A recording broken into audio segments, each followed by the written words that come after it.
आणि आता बातमी विश्वचषकाची। 2020 विश्वचषकात बलाढ्य ऑस्ट्रेलियाला पुन्हा एकदा पराभवाची चव चाखावी लागली। श्रीलंकेनं ऑस्ट्रेलियाचा 8 विकेट्सनी पराभव केला आणि सुपर 8 फेरीत मोठ्या दिमाखात प्रवेश केला।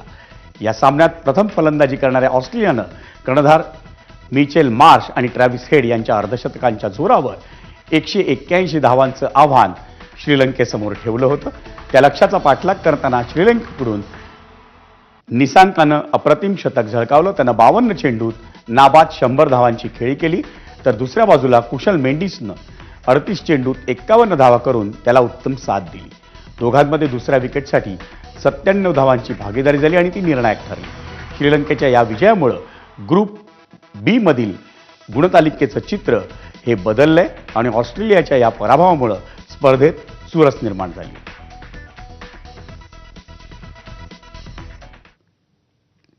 आणि या बातमीनंतर मुंबई ईस्ट वेस्टमध्ये घेऊयात एक ब्रेक, पण तुम्ही पाहत राहा एबीपी माझा।